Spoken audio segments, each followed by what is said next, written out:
मुझको ऐसा लगता है कि मेरे पीछे कोई आ रहा है। मैं जब सोने जाता हूँ तो मेरे को मेरे फर्श पे किसी के रेंगने की आवाज़ आती है। बट जैसे ही लाइट ऑन करके मैं चेक करने जाता हूँ तो वहाँ पे कोई भी नहीं दिखाई देता। सोते वक्त मेरे को सांस लेने में बहुत ज़्यादा तकलीफ़ होती है, क्योंकि ऐसा लगता है कि नींद में कोई मेरा दम घूटने की कोशिश कर रहा है। ये सब कुछ उस दिन से शुरू हुआ जब से मैंने वो घर खरीदा है। उस घर के अंदर ज़रूरत से बहुत ज़्यादा अंधेरा महसूस होता है। उस घर में एक बहुत ज़्यादा अजीब सी ठंड महसूस होती है, जो कि आपकी हड्डी तक जाती है। एक दिन मैं और मेरा दोस्त, जिसको मैंने अपना घर देखने के लिए बुलाया था, हॉल में बैठ के चाय पी रहे थे। तभी मेरे दोस्त की नज़र मेरे पीछे वाले कमरे पर पड़ी। उसने पता नहीं वहाँ पे ऐसा क्या देखा कि वो अपनी जगह से खड़ा हुआ और जल्दी से घर के बाहर भाग के गया। जब मैं भी उसके पीछे पीछे घर के बाहर तक पहुंचा तो उसने मुझको बताया कि उसने मेरे पीछे वाले कमरे में एक औरत को देखा था, जो कि मुझको बहुत ज़्यादा गुस्से वाली नज़र से देख रही थी। उसने मुझको कहा कि इस घर में मैं और मेरा बेटा बिल्कुल भी सेफ नहीं है और हमको ये घर जल्द से जल्द खाली कर देना चाहिए। इतना सब कुछ हो जाने के बाद मैं भी ये घर खाली कर देना चाहता था, लेकिन जब मैंने इस घर को सेल के लिए लगाया तब किसी न किसी वजह से इसके बायर्स घर तक पहुंच ही नहीं पाते। कईयों का एक्सीडेंट हो जाता और कईयों के घर पे कोई फैमिली प्रॉब्लम आ जाती, और जो लोग इस घर तक पहुंचते वो हमेशा इस घर को रिजेक्ट ही कर जाते थे। मैं इस वजह से बहुत ज़्यादा चिंता में रहता था, क्योंकि मेरा ये घर बिक नहीं रहा था और मेरे पास अभी इतने पैसे नहीं थे कि मैं एक नया घर खरीद सकूं। दिन ब दिन हमारे साथ ये घटना बढ़ती जा रही थी। मैं 9 to 5 की कॉर्पोरेट जॉब किया करता था, इसलिए स्कूल से आने के बाद मेरा बेटा घर पे अकेला रहता था। ऑफिस में काम करते वक्त मुझको हमेशा यही चिंता सताती रहती कि कहीं मेरे बेटे के साथ कुछ गलत ना हो जाए। ऑफिस से आने के बाद मेरा बेटा मेरे को कई सारी बातें बताया करता था, जो कि उसके साथ घर में हुआ करती थी जिस टाइम मैं ऑफिस में होता था। मैं मुझको बताता था कि जब मैं ऑफिस में होता हूँ तब उसको किसी और की प्रेजेंस अपने पास फील होती है, जैसे कि उसको हमेशा कोई दूर से देख रहा हो। उसको कई बार अपने आसपास की चीज़ें अपने आप हिलते हुए भी दिखाई दी है। मेरे को लगने लगा था कि अकेले रहने की वजह से मेरा बेटा ये सब कुछ इमेजिन कर रहा है, इसलिए मैंने अपने बेटे को एक नया डॉग गिफ्ट करा था। लेकिन उस डॉग के आने के बाद चीज़ें और भी ज़्यादा ख़राब होने लगी। वो डॉग सिर्फ पूरा दिन भौंकता रहता था, कभी किसी कमरे के अंधेरे कोने में, या फिर कभी कभार तो वो सीलिंग को देख के भौंकने लगता था। वो क्यों इतना भौंक रहा है इसका रीज़न किसी को नहीं पता, बट वो बहुत डरा डरा रहता था। वो इतना ज़्यादा एनर्जेटिक नहीं लगता था जितना बाकी के डॉग लगते थे। मैंने उसको वेट को भी दिखाया, बट वेट ने भी उसकी कोई प्रॉब्लम नहीं बताई। कुछ टाइम बाद चीज़ें बद से बदतर हो चुकी थी, क्योंकि एक रात जब मैं सो रहा था तो मुझको लगा कि किसी ने मेरी खिड़की पे नॉक करा हो। लेकिन ऐसा नामुमकिन था, क्योंकि मैं सेकंड फ्लोर के कमरे में सो रहा था। मैंने उसको अपना वहम मान के इग्नोर करने की कोशिश करी, लेकिन वो आवाज़ बढ़ते जा रही थी। मैं भाग के गया और खिड़की खोल दी, लेकिन वहाँ पे मेरे को कोई नहीं दिखा। था तो सिर्फ अंधेरा। मैंने वो खिड़की बंद करी और वापस अपने बेड पर आके सो गया।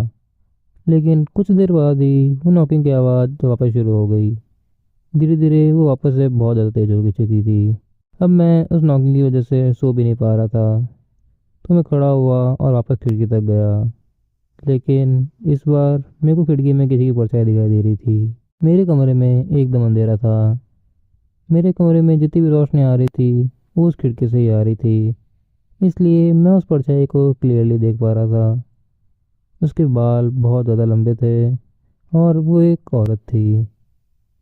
वो बस नॉक करे जा रही थी। तभी मुझको ऐसा लगा कि उसने मेरे को नोटिस करा हो।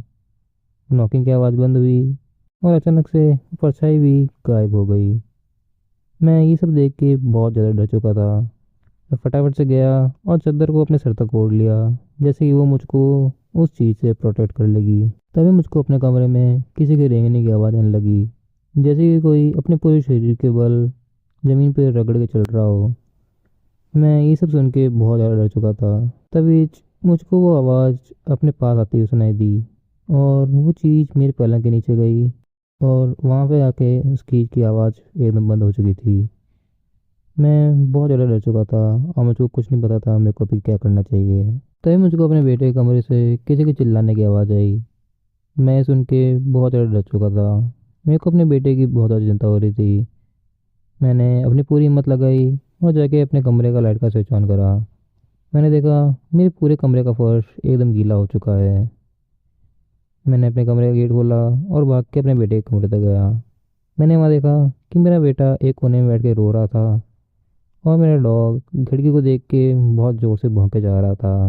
मैं अपने बेटे के पास भाग के गया और उसे पूछने लगा कि उसके साथ क्या हुआ है। लेकिन वो तो जोर से रो रहा था कि वो कुछ भी बताने की हालत में बिल्कुल नहीं लग रहा था।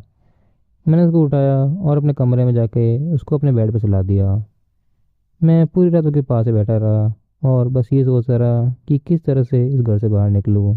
सुबह के कुछ 4 बजे मेरे को बहुत ही अजीब सी आवाज़ आई। वो आवाज़ एक लाइट बल्ब के फटने जैसी थी और पूरे घर की बिजली अब जा चुकी थी। मैं जब नीचे गया तो देखा कि हॉल का लाइट बल्ब फट चुका था और मेरा कुत्ता इलेक्ट्रिकल रूम के आगे बहुत ज़ोर से भौंका जा रहा था। मैंने जब उसको हटाने की कोशिश करी तो मेरे को देख के बहुत ज़्यादा डरावनी तरह से गुर्राने लगा। कैसे तैसे मैंने उसको साइड में करा, लेकिन जैसे ही मैंने इलेक्ट्रिकल रूम खोला मैंने जो अंदर देखा वो देख के मेरी रूह कांप चुकी थी। क्योंकि इलेक्ट्रिकल रूम के अंदर मेरे कुत्ते की लाश पड़ी थी। लेकिन मैं बहुत ज़्यादा डरा हुआ था क्योंकि अभी भी मैं अपने कुत्ते को मेरे पीछे भौंकते हुए देखा था। जब मैंने वापस मुड़ के देखा तो मेरे पीछे कोई नहीं था। पूरे घर में एकदम सन्नाटा था। मैंने सोचा कि इस कुत्ते को इसी घर के बैकयार्ड में जाके दफना देता हूँ। मैंने अपने घर से फाड़ा निकाला और अपने गार्डन में एक बड़ा सा गड्ढा करा। मेरे कुत्ते की लाश मेरे जस्ट पास में पड़ी थी। तभी मेरे बेटे के कमरे से एक बहुत ज़्यादा अजीब सी किसी चीज़ के गिरने की आवाज़ आई। मैं भाग के अपने बेटे के पास गया, लेकिन वहाँ पे जो मैंने देखा वो देख के मेरी रूह कांप चुकी थी। क्योंकि मेरे बेटे के कमरे में मेरे बेटे के साथ उसका कुत्ता भी सो रहा था। मैंने खिड़की के नीचे देखा तो गड्ढा तो वहाँ वैसा का वैसा था, लेकिन कुत्ते की लाश कहीं दिखाई नहीं दे रही थी। मैं बहुत ज़्यादा कन्फ्यूजन में था। मैंने अपने बेटे को गोदी में लिया और घर से बाहर निकलने लगा। तभी मुझको अपने पीछे किसी के भागने की आवाज़ आने लगी। वो जो भी चीज़ थी वो बहुत ज़्यादा गुस्से में दिखाई दे रही थी। जैसे ही मैं और मेरा बेटा घर से बाहर निकले मेरा पैर उस गड्ढे में पड़ गया जिसको मैंने अपने कुत्ते के लिए खोदा था। वो गड्ढा बहुत ज़्यादा छोटा था, लेकिन पता नहीं क्यों मैं उस गड्ढे से निकल ही नहीं पा रहा था। मेरा बेटा भी तब तक उठ चुका था और वो मेरे को खींचने की कोशिश कर रहा था, लेकिन क्योंकि वो बहुत ज़्यादा छोटा था वो मेरी ज़्यादा हेल्प नहीं कर पा रहा था। तभी मेरी आंखों के सामने किसी चीज़ ने मेरे बेटे को उठाया और घर के अंदर घसीटते हुए ले गया। घर का गेट बहुत ज़्यादा आवाज़ के साथ बंद हो चुका था। मेरे घर के अंदर से कोई भी आवाज़ नहीं आ रही थी। बहुत देर मेहनत करने के बाद मैं उस गड्ढे से निकल पाया, लेकिन घर का गेट अभी तक खुल नहीं रहा था। मैंने अपनी पूरी ताकत लगा के उस गेट को खोला, लेकिन मुझको अंदर कुछ भी नहीं मिला। ना ही मेरा बेटा, ना ही मेरा कुत्ता और ना ही वो औरत। आज इस बात को 3 साल हो चुके हैं, लेकिन मुझको मेरा बेटा अभी तक नहीं मिला है। आज मेरे घर पे लोन की किस्त जमा नहीं करने की वजह से एक आदमी आया था। हम दोनों हॉल में बैठे थे। तभी उसने पता नहीं मेरे पीछे ऐसा क्या देखा, वो भाग के घर के बाहर चला गया।